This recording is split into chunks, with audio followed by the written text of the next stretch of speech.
प्रभाग क्रमांक 6 मधून राष्ट्रवादी अजित पवार गटाकडून आझम मोहम्मद काझी यांचा उमेदवारी अर्ज दाखल. मिरज शहरातील प्रभाग क्रमांक 6 मधून राष्ट्रवादी काँग्रेस अजित पवार गटाकडून आझम मोहम्मद काझी यांनी आज महापालिका निवडणूक अधिकाऱ्यांकडे आपला उमेदवारी अर्ज दाखल केला. अर्ज दाखल करण्यापूर्वी त्यांनी हजरत ख्वाजा शमना मीरा दर्गा येथे भेट देऊन आशीर्वाद घेतले.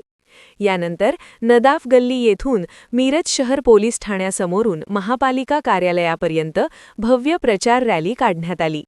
पक्षाचे झेंडे हातात घेत शेकडो कार्यकर्ते व समर्थक आझम काझी आगे बढो अशा घोषणांसह रॅलीत सहभागी झाले होते.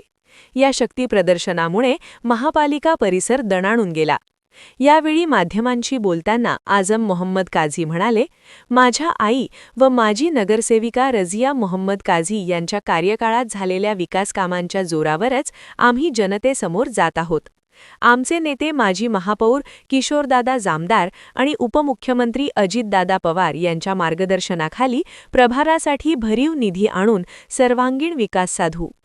प्रभागातील मूलभूत समस्या प्रभावीपणे सोडविणे, दर्ग्याच्या विकासाला गती देणे तसेच प्रभाग क्रमांक 6 सुजलाम सुफलाम करण्याचे ठाम आश्वासन त्यांनी नागरिकांना दिले.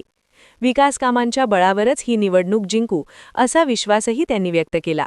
आदरणीय नेते नामदार महाराष्ट्राचे उपमुख्यमंत्री अजित पवार दादा यांच्या माध्यमातून आज मला वार्ड क्रमांक 6 मधनं ओपन पुरुष गटातनं क गटातनं मी आज उमेदवारी दाखल करत आहे. गेल्या टर्नला माझी मम्मी नगरसेविका मोहम्मद काझी ते निवडून आले ते आणि त्या भागातले केलेल्या विकासाच्या जोरावर माझी उमेदवारी आहे आणि 100% आमचा पॅनल विजयी होईल असं मी विश्वास व्यक्त करतो.